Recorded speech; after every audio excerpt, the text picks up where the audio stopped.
Halo Ibu Guru dan teman-teman sekalian, perkenalkan nama saya Miguel Franklin Doladev. Saya dari kelas 11 IPA 10, saya nomor urut 27. Kelompok saya terdiri dari saya sendiri Miguel, lalu Karen Sinamila dan juga Halim Godfasinaga. Jadi untuk soal nomor 1, 2, dan 3, saya akan menjawab pertanyaannya. Baiklah, mari kita mulai dari soal nomor yang pertama. Soal yang pertama adalah, walaupun berdekatan, dua astronot tidak bercakap-cakap langsung seperti kita di bumi, tetapi melalui alat komunikasi seperti telepon. Mengapa kedua astronot melakukan komunikasi seperti itu? Jadi di soal ini ditanya mengapa ada dua astronot padahal mereka berdekatan, kenapa mereka harus menggunakan komunikasi seperti seperti telepon gitu kan? Sedangkan mereka berdekatan gitu. Jadi mereka berbicara menggunakan suara. Suara itu ialah gelombang bunyi, dan gelombang bunyi ini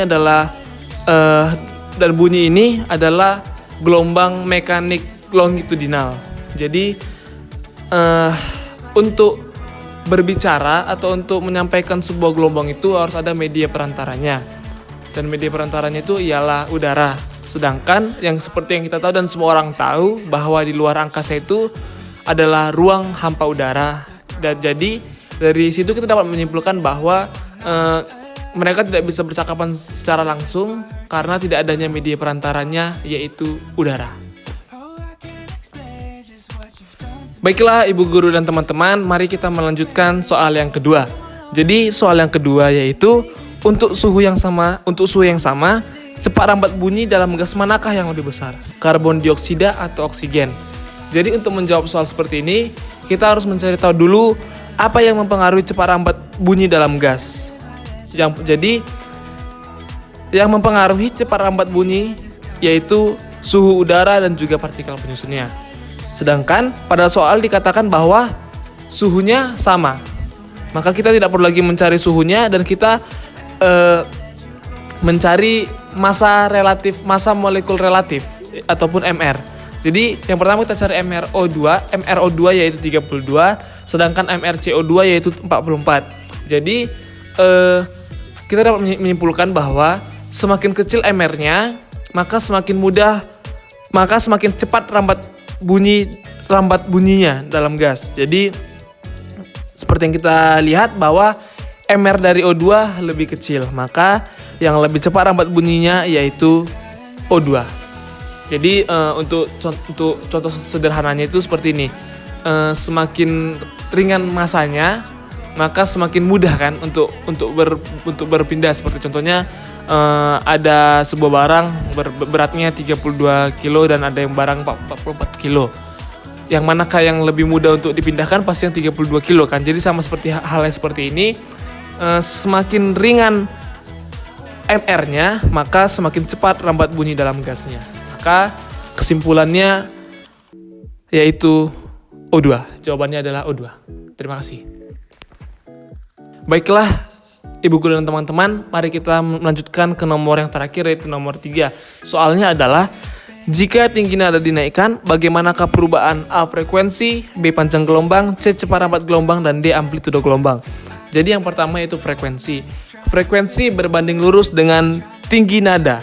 Jadi jika tinggi nada dinaikkan, maka frekuensi akan naik juga. Dan sebaliknya, jika tinggi nada diturunkan, maka frekuensi juga akan lebih rendah ataupun lebih turun. Dan yang kedua yaitu panjang gelombang. Panjang gelombang berbanding terbalik dengan frekuensi. Maka semakin tinggi nadanya, panjang gelombang akan semakin pendek dan sebaliknya. Lalu yang ketiga yaitu cepat rambat gelombang. Cepat rambat gelombang sama halnya seperti frekuensi, berbanding lurus dengan tinggi nada. Maka cepat rambat gelombang akan meningkat jika tinggi nada meningkat karena dia berbanding lurus. Dan yang terakhir yaitu amplitudo gelombang. Jika tinggi nada dinaikkan, amplitudo akan bernilai tetap karena perubahan amplitudo dipengaruhi oleh kuat bunyi, bukan tinggi nada. Maka jawabannya yaitu tetap.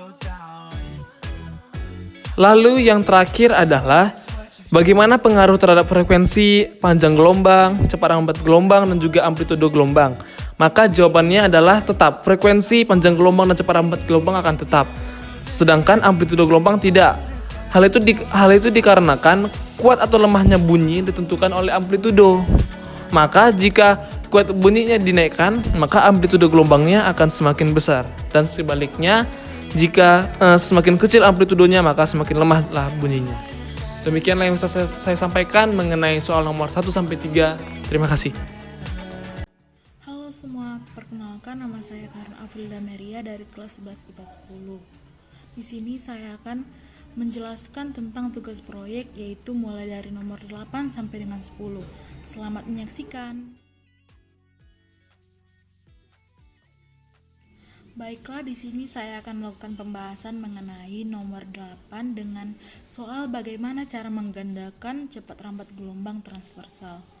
Menurut eksperimen Melde, pada kecepatan rambat gelombang transversal pada dawai atau senar, beliau memberi kesimpulan suatu rumus, yaitu sebagai berikut.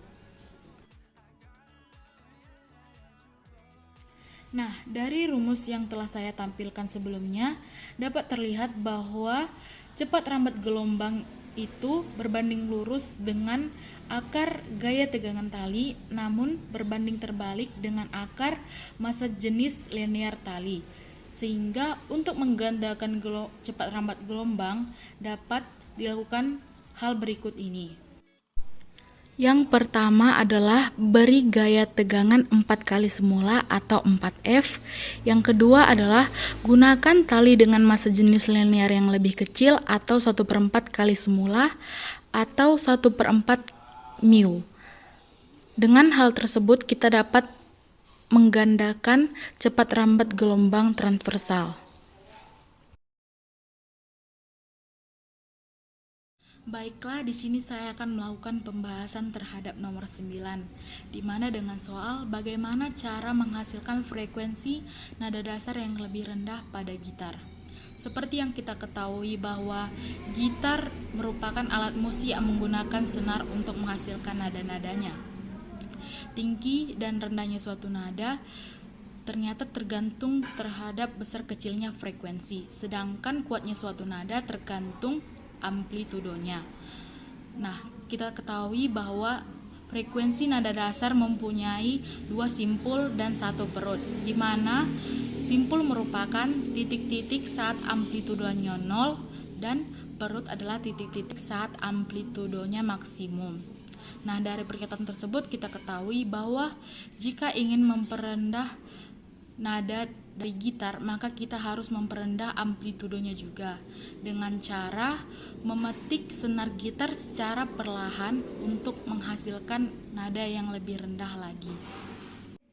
Dan satu lagi cara untuk membuat nada lebih rendah, yaitu dengan menekan senar sehingga menyentuh leher gitar pada posisi tertentu sehingga menghasilkan nada yang lebih rendah lagi.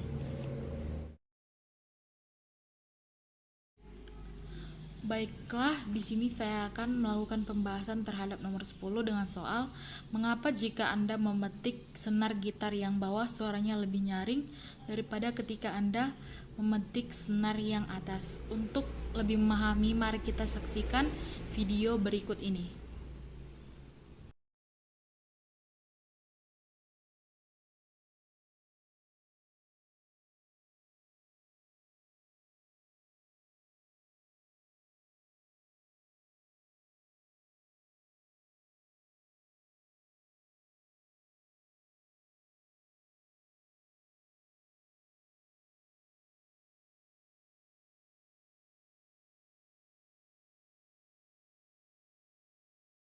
Baiklah, setelah memperhatikan video yang tadi, dapat kita lihat secara seksama bahwa setiap senar gitar mempunyai ketebalannya masing-masing, yaitu ada yang tipis, bahkan ada yang semakin tebal.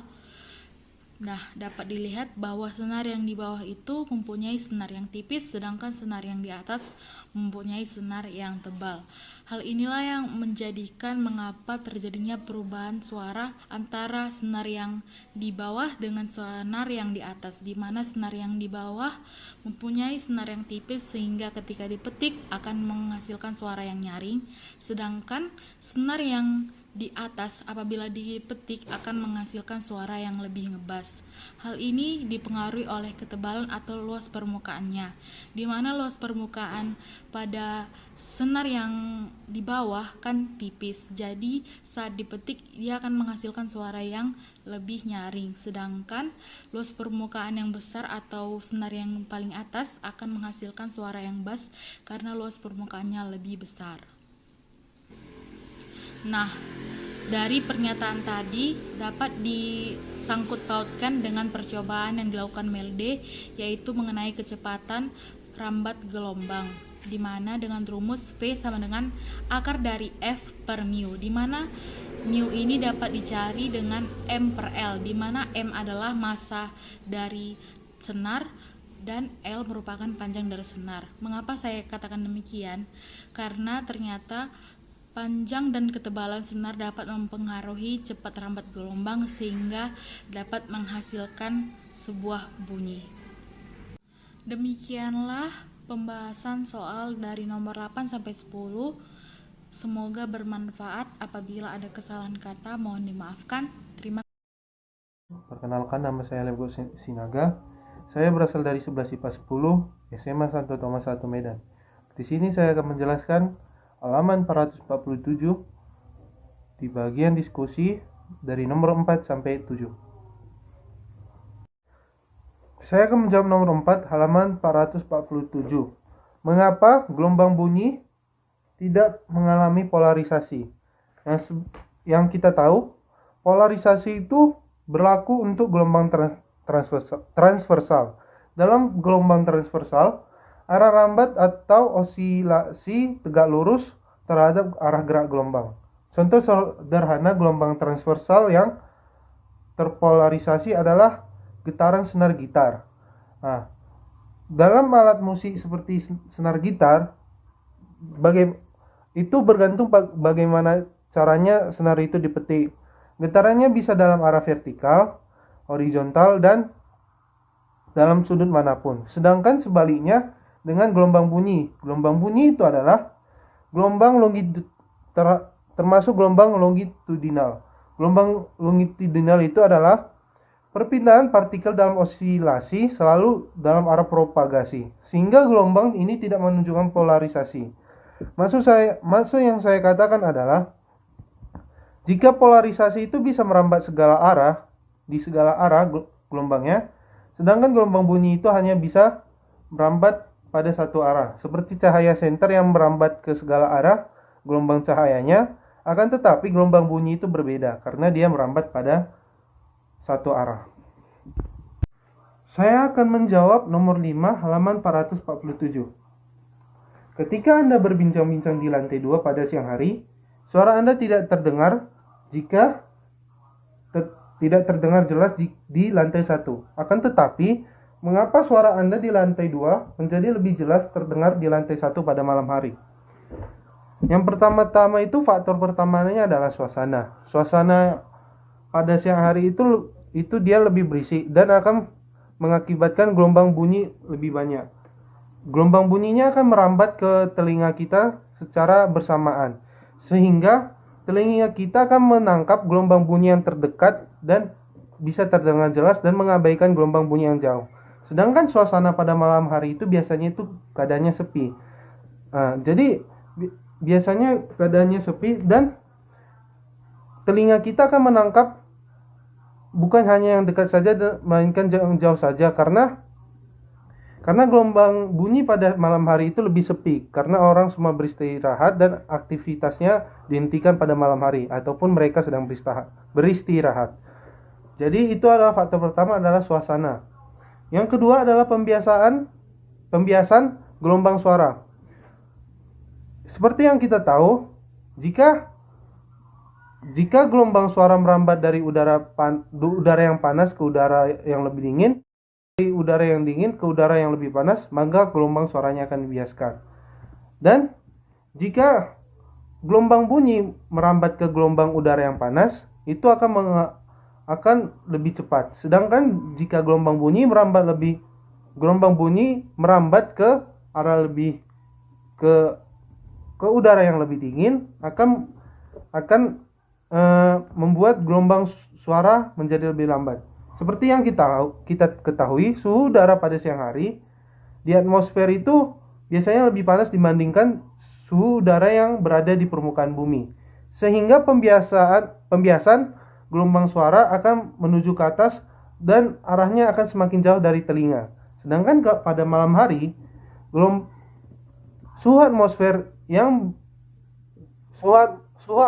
itu akan lebih dingin dan suhu udara yang ada di sekitar bumi akan menjadi lebih panas, sehingga pembiasaan suara menjadi dekat untuk didengar oleh telinga, karena gelombang udara lebih panas di sekitar bumi dan gelombang udara lebih dingin di atmosfer pada saat malam hari. Berbeda dengan siang hari yang gelombang udaranya yang lebih panas di atmosfer dan lebih dingin di siang hari.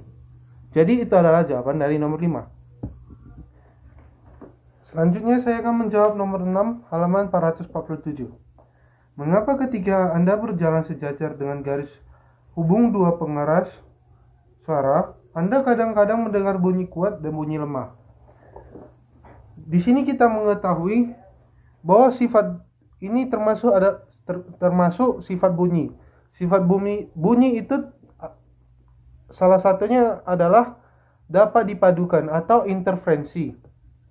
Interferensi itu adalah sampainya dua buah sumber bunyi yang koheren ke telinga kita. Jadi, dua pengeras suara yang dihubungkan pada sebuah generator sinyal dapat berfungsi sebagai dua sumber bunyi koheren.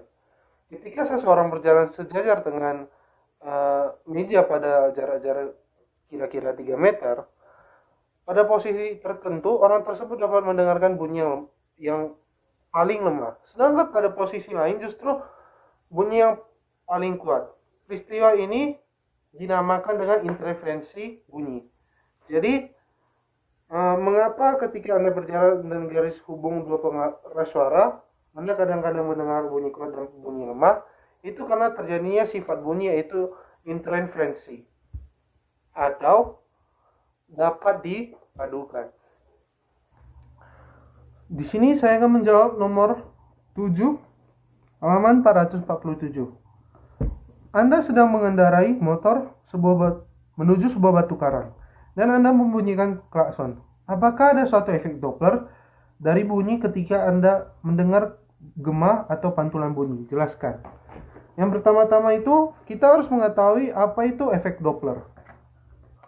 Efek Doppler menurut halaman 441 paragraf kedua, efek Doppler dialami ketika ada satu gerak relatif antara sumber bunyi dan pengamat.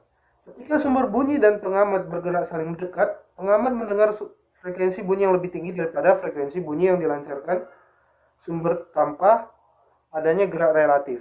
Ketika sumber bunyi dan pengamat bergerak lebih jauh, pengamat mendengar frekuensi bunyi yang lebih rendah daripada frekuensi sumber bunyi tanpa adanya gerak relatif. Jadi dapat disimpulkan bahwa jika kita semakin mendekati batu karang dan kita mengklakson, itu termasuk efek Doppler. Mengapa? Karena terjadinya suatu gerak relatif antara sumber bunyi dengan pendengar.